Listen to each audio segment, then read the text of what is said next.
So what's the connection between the democratic system and fiat things then, according to you?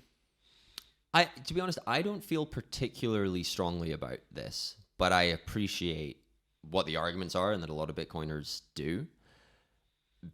Basically, that when you have regular elections, politicians are incentivized to only think, at the most over their term length, but arguably more over whatever period of time is enough to ensure that they get reelected.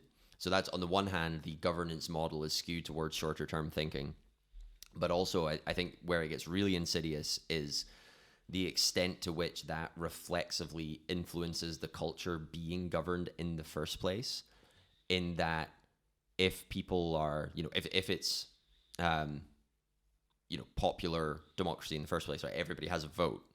Then, combined with the first incentive, you get an additional incentive for the governance acts in the first place to basically be buying votes, right?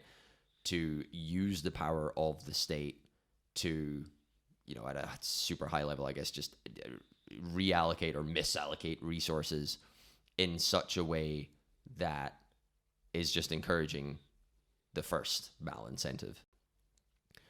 I think that this trend can be resisted, and actually is. I think it's unavoidable. Just observing, even in this horrible fiat world, right?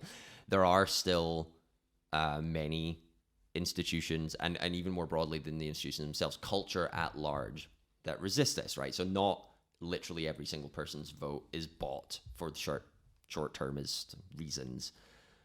Many people are able to escape this to some or other degree, but I think that honing in on that, on this reflexive relationship between politics and culture itself, that's really important. I think it's interesting in its own right. Actually, it's maybe worth discussing a bit more broadly.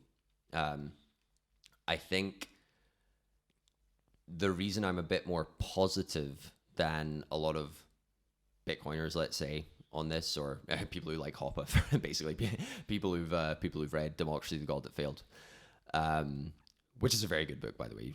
You should read that. We actually, there's an endnote in Bitcoin in Venice telling people to read that book. But the reason I'm a bit more positive than probably Hoppe himself and acolytes, people who like that line of thinking, is that I think I have more faith in the power of culture at large to resist politics.